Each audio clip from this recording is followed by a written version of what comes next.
গতকালকে জুমার নামাজের পরে আমরা দেখছিলাম যে রাজধানীতে সম্ভবত আরও বেশ কিছু জায়গায় শিবিরের একটা মিছিল হয়েছিল।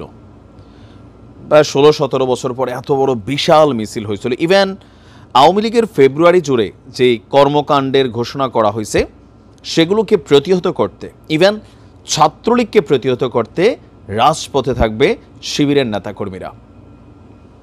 এখন ছাত্রলীগকে আসলে কতটুকু প্রতিহত করতে পারবে ইসলামী ছাত্র শিবিরের নেতাকর্মীরা? আজকে যে ঘটনা ঘটছে এই ঘটনা থেকে আমাদের কাছে মনে হচ্ছে যে যদি মাঠ পর্যায়ে ছাত্রলীগ বনাম শিবির সংঘর্ষ হয় তাহলে কোথাও না কোথাও ছাত্রলীগই মনে হয় বিজয়ী হয়ে যাবে। এখন এই কথাটা আমরা কেন বললাম?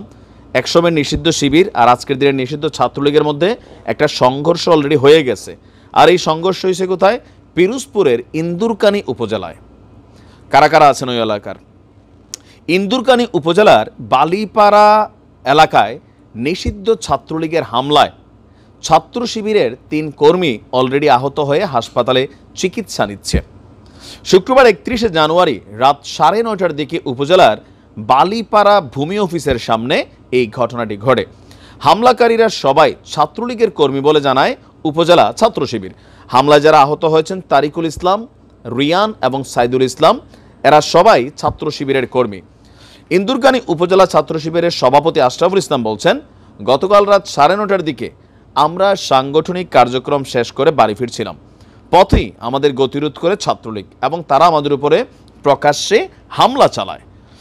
আর বলছেন যে সারা দেশে ছাত্রলীগের কর্মীরা মিছিল করার জন্য প্রস্তুতি নিচ্ছিল, তারই অংশ হিসেবে তারা এই উপজেলায় মিছিল করার প্রস্তুতি নিচ্ছিল ছাত্রলীগের তারা কর্মসূচির জন্য। আচ্ছা, তো যখন শিবিরের নেতাকর্মীদেরকে দেখছে পাত্তাই দেয় নাই, তাদের উপরে দেশীয় অস্ত্র নিয়ে ঝাঁপিয়ে পড়ে।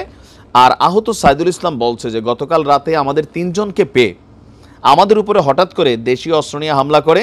এর আগে আমাদেরকে ফেসবুকে বিভিন্ন ধরনের হুমকি দিয়ে আসছিল, গত রাতে আমাদেরকে পেয়ে সেই হুমকির বাস্তবায়ন করলো।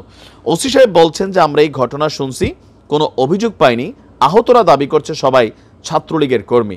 আর এই ঘটনার পর এটা নিয়ে আবার শিবিরের হাই অথরিটি যে কেন্দ্রীয় কমিটি আছে সেখান থেকে ব্রিফ আসছে, লোকালি এটার প্রতিবাদ হয়েছে। ছাত্রলীগের নেতাকর্মীদেরকে কেন গ্রেপ্তার করা হচ্ছে না সেটা নিয়ে কিন্তু প্রতিবাদ করা হচ্ছে।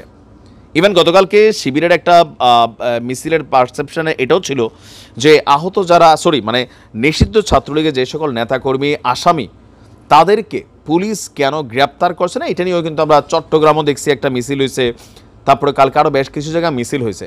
এখন ছাত্রলীগ বনাম ছাত্র শিবিরের এই যে লড়াই সংগ্রাম, এটা কি পজিটিভ নাকি নেগেটিভ?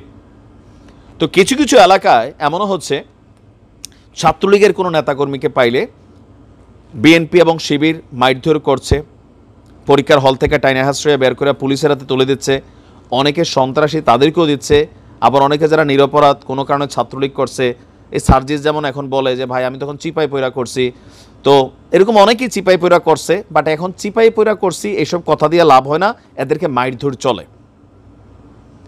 আবার অন্যান্য জায়গায় তারা যেমন সুযোগ পাইলে মারে, ছাত্রলীগও তারাও নিষিদ্ধ হওয়ার পরে আপনার অনেকটা ভয়ঙ্কর হয়ে উঠছেন, এটা আমরা বলতে পারি। কারণ বিভিন্ন জায়গায় তারা যে ঘটনাগুলো ঘটাচ্ছে সেগুলো কিন্তু যথেষ্ট ভয়ঙ্কর। আর ছাত্রলীগ নামটার মধ্যে একটা ভয় কাজ করে আমজনতার।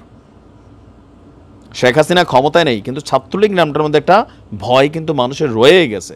আর সেই ভয়কে যখন এইসব ঘটনা দিয়ে বাস্তব করে মানুষের মধ্যে আরও ভয় ঢুকে। তবে ছাত্রলীগের নেতাকর্মীদের উদ্দেশ্যে আমি এটা কথা বলতে চাই, আপনাদের এই সকল কর্মকাণ্ডে যেটা হয় কি যে চিরুনি অভিযান যেটা নামার একটু দেরি হইতো, এটা কিন্তু শুরু হয়ে যাবে। এখন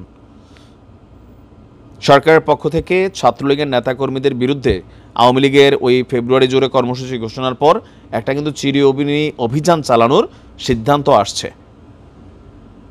এতদিন হয়তো ওইভাবে মামলার আসামি হন নাই, এখন কিন্তু হয়ে যাবেন। ভালোবাসা দিয়ে মানুষের হৃদয়কে জয় করতে হবে। কারণ সমাজের মধ্যে দৃষ্টিভঙ্গি আছে কোনটা, যে আমি যখন মাইর খাই আমি অপরাধী হইলেও আমার প্রতি মানুষের সিম্পিতি আসবে, আর আমার যে মারছে সে শক্তিশালী না, দুর্বল হইলেও তার প্রতি মানুষের ঘৃণা আসে। শিবির দীর্ঘদিন যাবৎ মানুষের ভালোবাসা পাইছে, ছাত্রদলে একটা জায়গায় ছাত্রলীগ তখন এদেরকে মারধর করতো, তো মানুষ তাদেরকে পজিটিভ নিত, আহারে মারে। তো পরিবর্তন হতে হবে। কোথাও যদি কোনো অন্যায় হয় সেটা আইনের মাধ্যমে মোকাবেলা করবেন, আইন আছে দেশে। তো অনেকে বলতে চান আইন তো এখন ছাত্রলীগ দেখলে ধরে নেওয়া যায়। এগুলো আরও আসলে একটু পরিবর্তন দরকার।